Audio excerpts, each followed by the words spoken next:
Chapter 14 of the Return of Tarzan. This recording is in the public domain.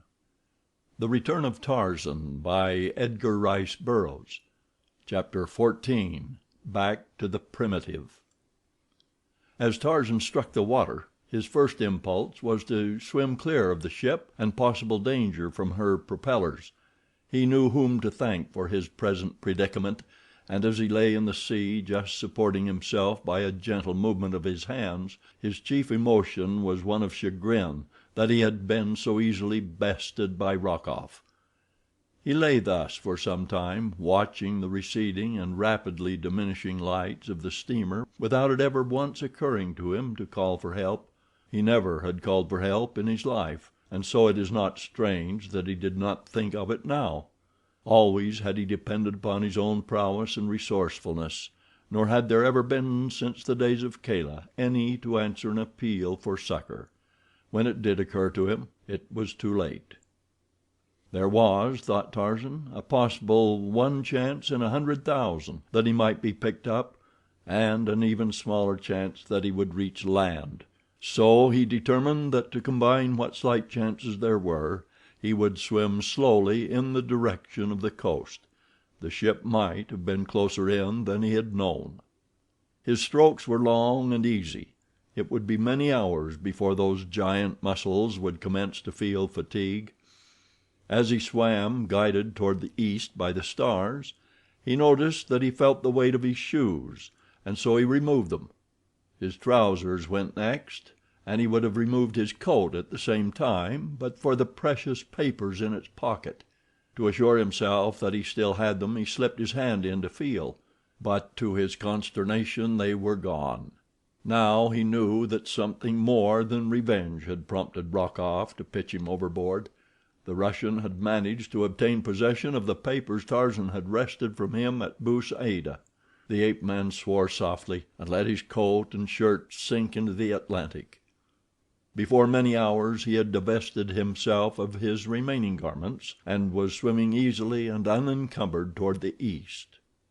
The first faint evidence of dawn was paling the stars ahead of him when the dim outlines of a low-lying black mass loomed up directly in his track.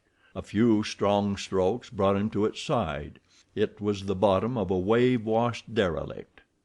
Tarzan clambered upon it. He would rest there until daylight at least. He had no intention to remain there inactive, a prey to hunger and thirst. If he must die, he preferred dying in action while making some semblance of an attempt to save himself. The sea was quiet, so that the wreck had only a gently undulating motion that was nothing to the swimmer who had had no sleep for 20 hours.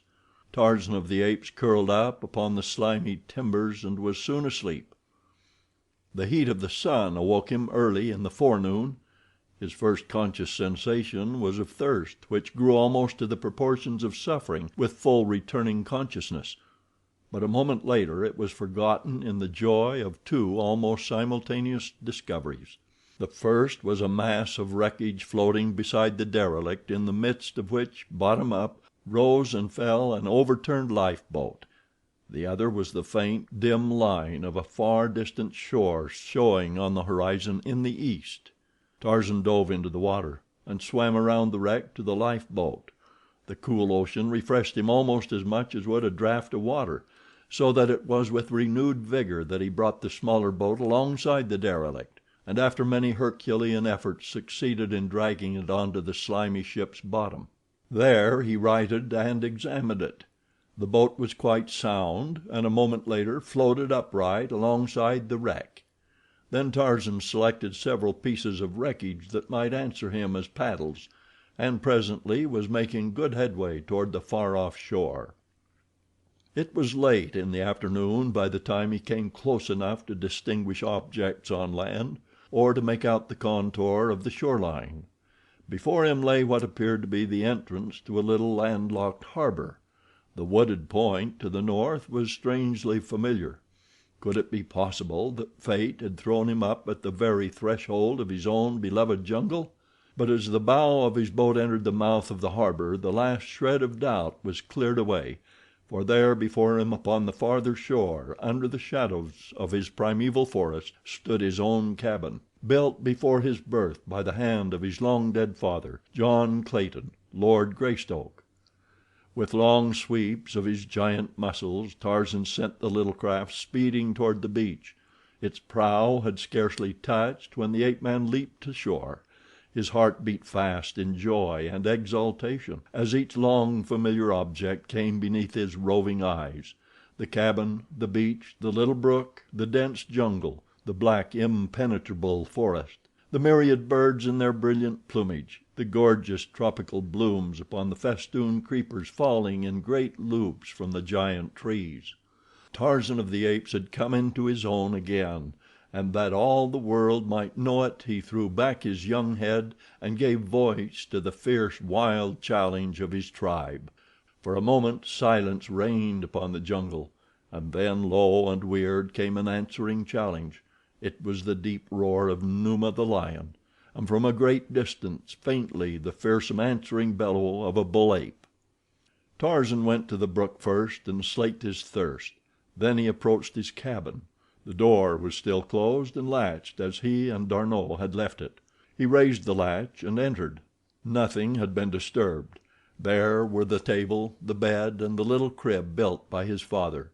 The shelves and cupboards just as they had stood for over 23 years, just as he had left them nearly 2 years before. His eyes satisfied, Tarzan's stomach began to call aloud for attention.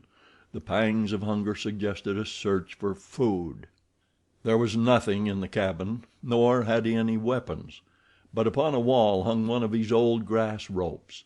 It had been many times broken and spliced, so that he had discarded it for a better one long before.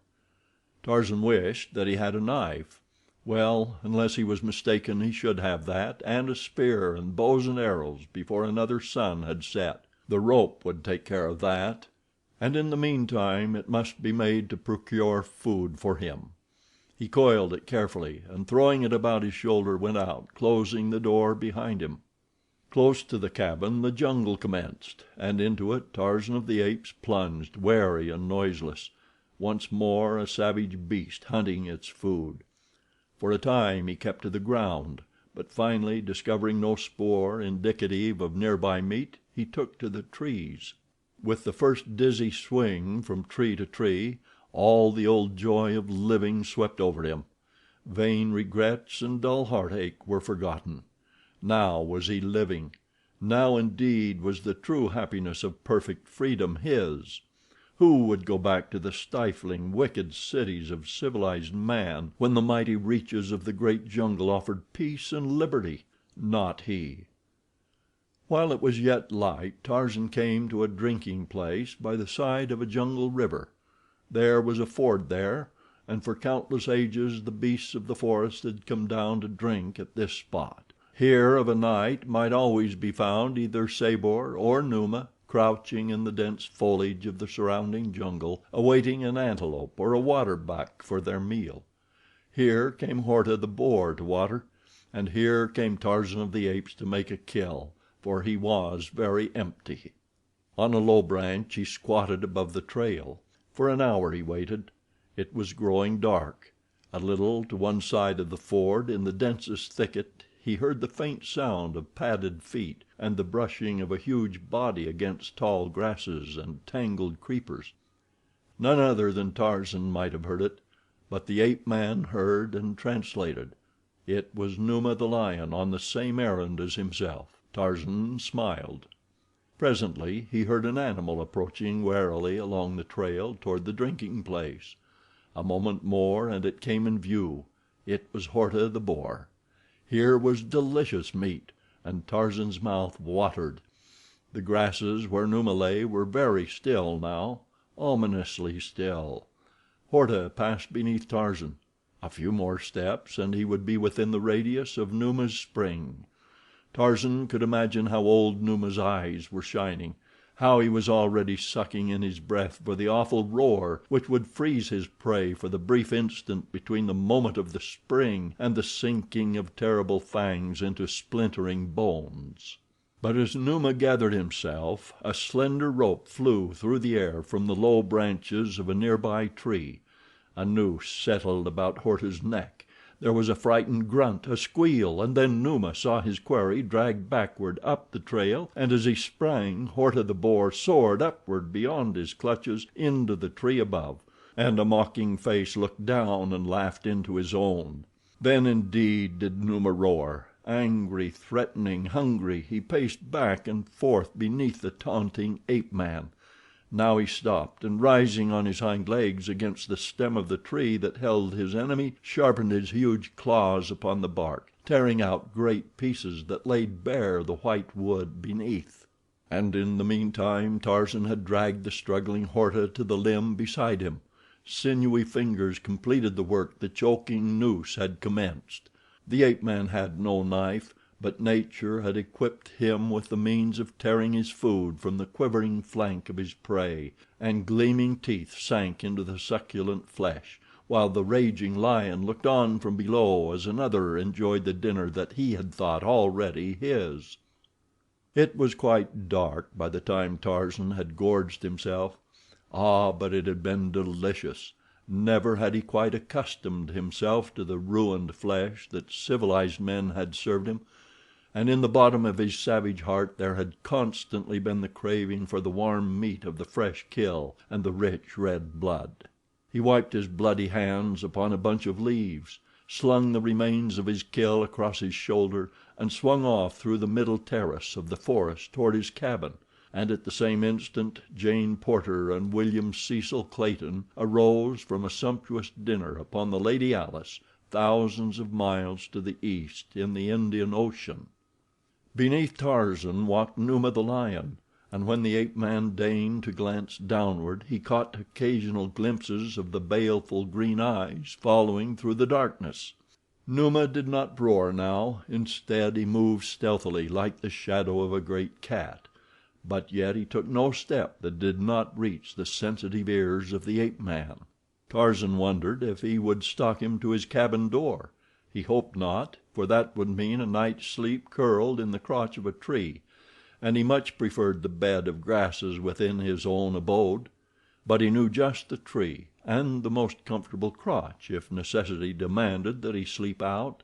100 times in the past some great jungle cat had followed him home and compelled him to seek shelter in this same tree until another mood or the rising sun had sent his enemy away.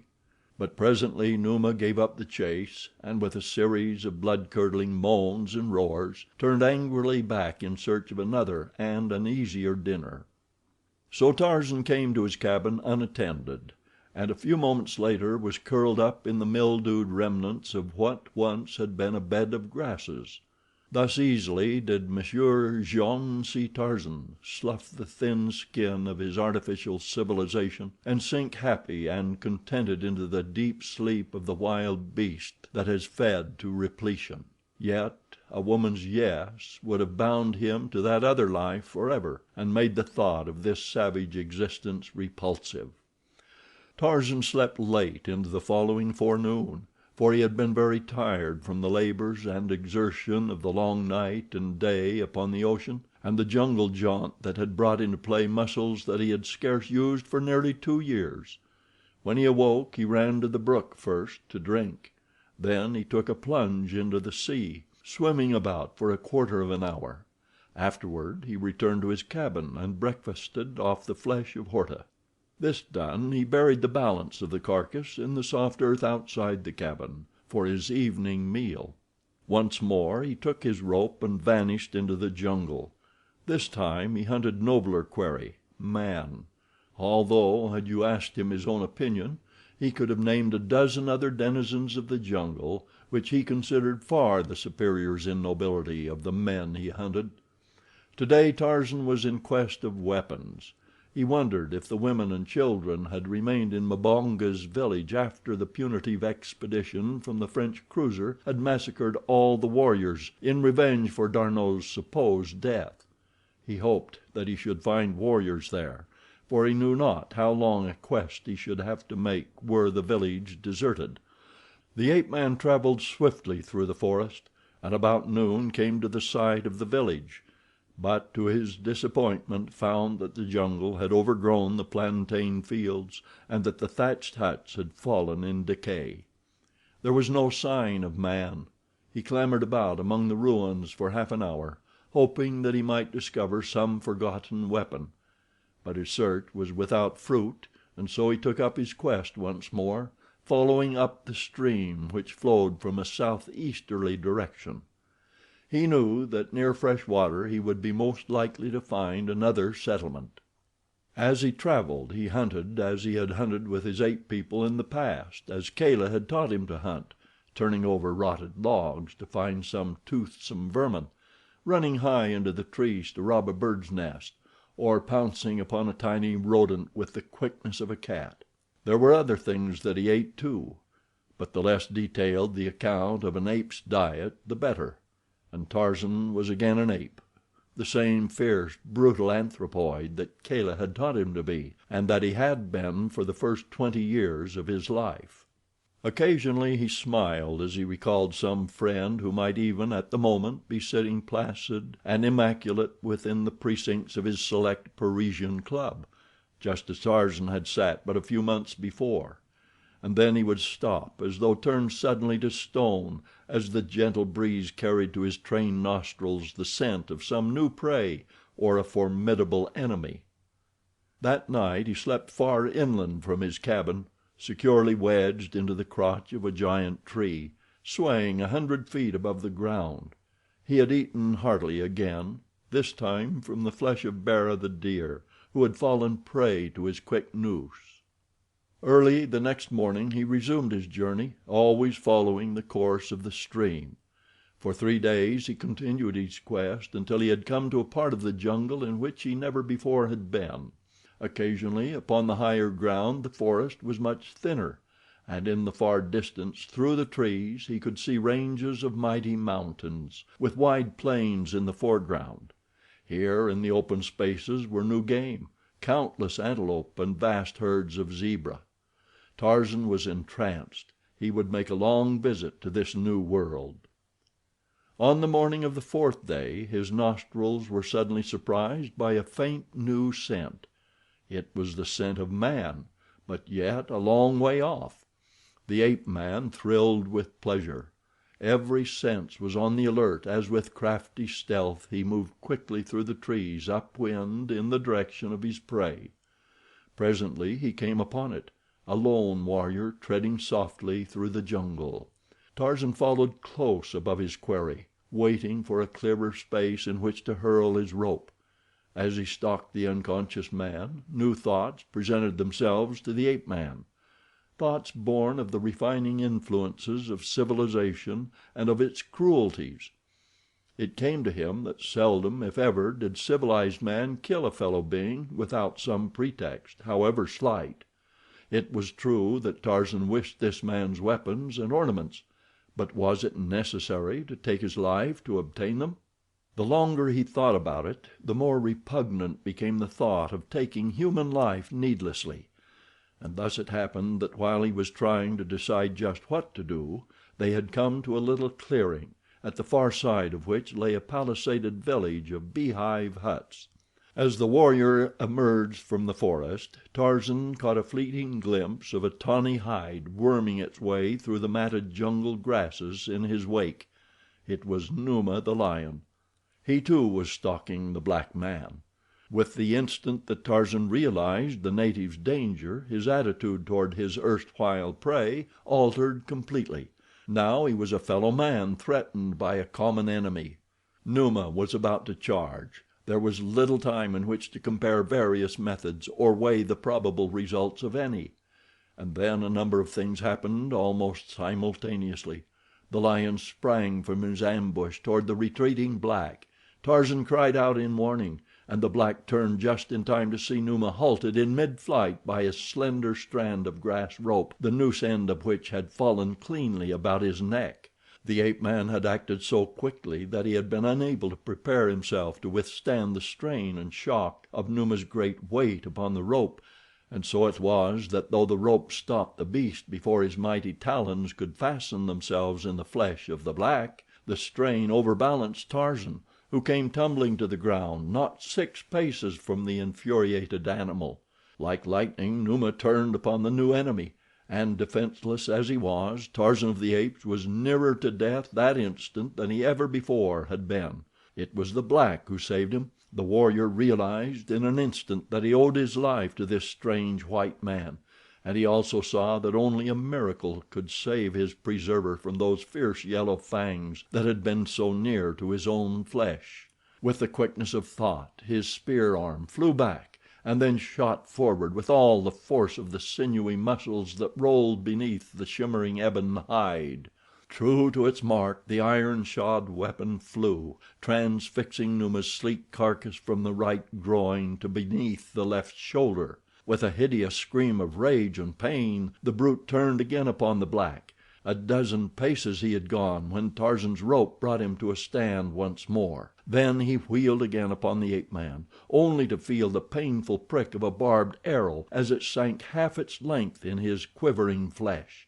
Again he stopped, and by this time Tarzan had run twice around the stem of a great tree with his rope and made the end fast. The black saw the trick and grinned, but Tarzan knew that Numa must be quickly finished before those mighty teeth had found and parted the slender cord that held him. It was a matter of but an instant to reach the black's side and drag his long knife from its scabbard. Then he signed the warrior to continue to shoot arrows into the great beast while he attempted to close in upon him with the knife. So, as one tantalized upon one side, the other sneaked cautiously in upon the other.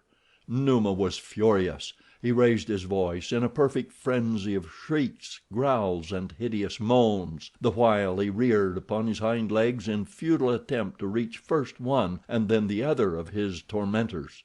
But at length the agile ape man saw his chance and rushed in upon the beast's left side behind the mighty shoulder. A giant arm encircled the tawny throat, and a long blade sank once, true as a die, into the fierce heart. Then Tarzan arose, and the black man and the white looked into each other's eyes across the body of their kill, and the black made the sign of peace and friendship, and Tarzan of the Apes answered in kind. Chapter 14.